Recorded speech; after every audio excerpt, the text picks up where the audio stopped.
Hello everyone. इस project में हम लोग डेट टाइम मॉड्यूल का यूज करके डेट ऑफ बर्थ कैलकुलेटर बनाने वाले हैं। So let's start. यहाँ पर सबसे पहले मैं इंपोर्ट करूंगा डेट टाइम में से डेट को और डेट टाइम को। यहाँ मुझे यूजर का बर्थ इनपुट चाहिए। सो मैं लिखूंगा DOB input equal input inter your DOB in this specific format. अब ये जो स्ट्रिंग है इसको मैं कन्वर्ट करना चाहता हूँ डेट टाइम ऑब्जेक्ट में।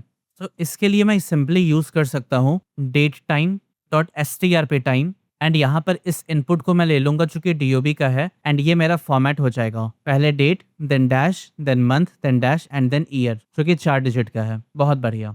अब मैं आज का डेट कैलकुलेट करना चाहता हूँ, तो इसके लिए टुडे के अंदर मैं लिख दूंगा डेट डॉट टुडे। अब यहाँ पर मैं सिंपली कैलकुलेट कर सकता हूँ एज को, तो एज को मैं लिख दूंगा today dot year minus DOB dot year. और फाइनली यहाँ पर मैं प्रिंट कर दूंगा your age is age. Now इसे जब मैं एग्जीक्यूट करूंगा तो यहाँ पर मुझे सबसे पहले इनपुट देना है जो कि मेरा डेट ऑफ बर्थ है। लेट्स से अगर मैं लिखा 12-12-2006 तो इसके आउटपुट में मुझे 20 प्रिंट होके मिला है। अब यहाँ पर एक छोटा सा इशू है कि अभी का जो एज है ये एक्चुअली 20 दिखा रहा है जबकि ये है 19। इसका बेसिक कैलकुलेशन समझिए। जैसे आज का डेट मान लेते हैं 16/5/2026 है और ये जो DOB मैं लिखा हूँ ये 12/12/2006 है। तो अगर ईयर को सब्ट्रैक्ट करें तो यहाँ पर मुझे 20 ईयर्स प्रिंट होके मिल रहा है। लेकिन 2026 में बर्थडे मेरा 12 दिसंबर को आएगा, लेकिन आज 16 में ही है। इसका मतलब मेरा बर्थडे अभी तक आया नहीं है। सो मेरा एज टेक्निकली 19 होना चाहिए।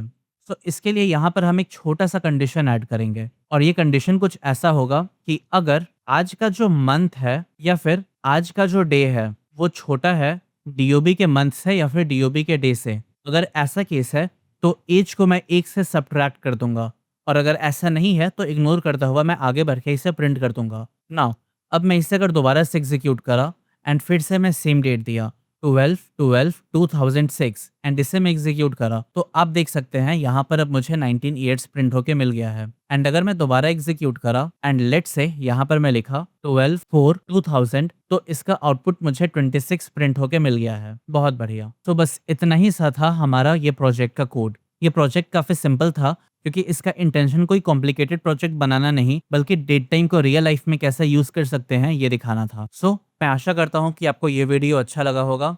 और अगर आपको लग रहा है कि अभी तक ये कोर्स आपके लिए हेल्पफुल है देन प्लीज इस चैनल को सब्सक्राइब करें। आपका सब्सक्रिप्शन मेरे लिए बहुत बड़ा मोटिवेशन है। अभी तक जितने भी वीडियोस मैं बनाया हूँ वो सारे इस प्लेलिस्ट में अरेंज किए हुए हैं। आप इस प्लेलिस्ट को भी बुकमार्क कर लें। अगला प्रोजेक्ट जो आपको बनाना है वो है file organiser based on extension. That means आपका फाइल अगर इमेज है तो इमेज का एक सेपरेट फोल्डर बनेगा एंड उसके अंदर सारे इमेज चले जाएंगे। अगर आपके पास एक एक्सेल फाइल है तो आप एक एक्सेल का एक अलग से फोल्डर बनाएंगे एंड उसके अंदर सारे के सारे एक्सेल वर्कबुक चले जाएंगे। एंड वैसे ही कोई टेक्सचुअल फाइल है तो टेक्स्ट नाम का फोल्डर बना करके उसमें सारे के सारे फाइल चले जाएंगे। सो ये है प्रोजेक्ट जो आपको बनाना है। अगले वीडियो में मैं इसका सोल्यूशन प्रोवाइड करूंगा। तो मिलता हूँ मैं आपसे अगले वीडियो में। तब तक आप अपना ध्यान रखें और कोडिंग करते रहें।